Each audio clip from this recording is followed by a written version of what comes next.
तर बेदरकारपणे कार चालवत दोघांचा बळी घेणाऱ्या विशाल अग्रवालला 3 दिवसांची पोलीस कोठडी सुनावण्यात आली। मुलाला वाचवण्यासाठी आटापिटा करणाऱ्या विशालला कोर्टाने 3 दिवसांची पोलीस कोठडी सुनावली आहे।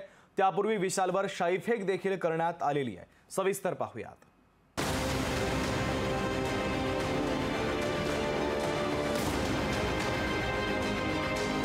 Vedanta Agarwal hit and run प्रकरणात विशाल अग्रवालला कोर्टाने 3 दिवसांची पोलीस कोठडी सुनावली आहे। गुन्हा दाखल झाल्यानंतर विशाल अग्रवाल फरार झाला होता।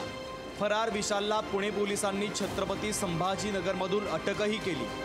विशालसह वेदांत ज्या बारमध्ये दारू प्यायला त्या बारच्या मालकांना देखील पोलिसांनी अटक केली। या सगळ्या आरोपींना शिवाजीनगर कोर्टात आणताना कोर्टाच्या गेटवरच पोलीस व्हॅनवर शाईफेक करण्यात आली।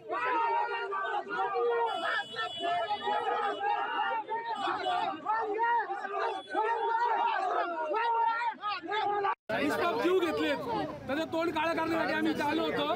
ज्या मुलांचे आई वडिलांना आयुष्यभर त्यांचं तोंड अश्रूंनी दिसणारे ह्याचं काळं केलेलं तोंड समाजाला दाखवायचं होतं आणि तसंच ह्याच्यावरती मोका अंतर्गत कारवाई करा। ह्याच्यावरती 2-3 गुन्हे आधीचे दाखल आहेत। हा कुठल्या तरी राजन टोळशी किंवा दाऊद टोळशी कुठल्या टोळशी संबंधित असू, आम्हाला त्याचं काही घेणं नाहीये। ह्याच्यावर कारवाई झाली पाहिजे। कोर्टात पोलिसांनी आरोपीला हजर केल्यानंतर त्याची 7 दिवसांची पोलीस कोठडी मागितली होती।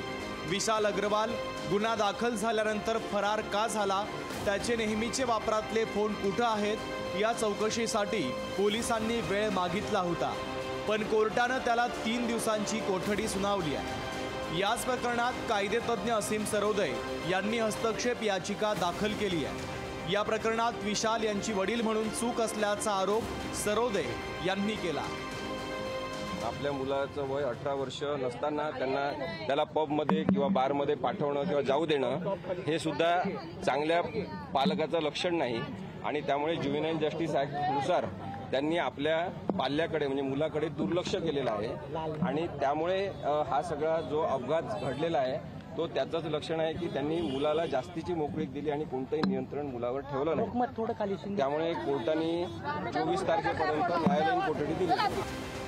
मुलानं केलेल्या गुन्ह्यामुळे विशाल अग्रवालवर पोलीस कोठडीचे गज मोजण्याची वेळ आली आहे। मुलाच्या स्वैराचाराला वेळीच लगाम घातला असता तर विशालवर जेलमध्ये जाण्याची वेळच आली नसती।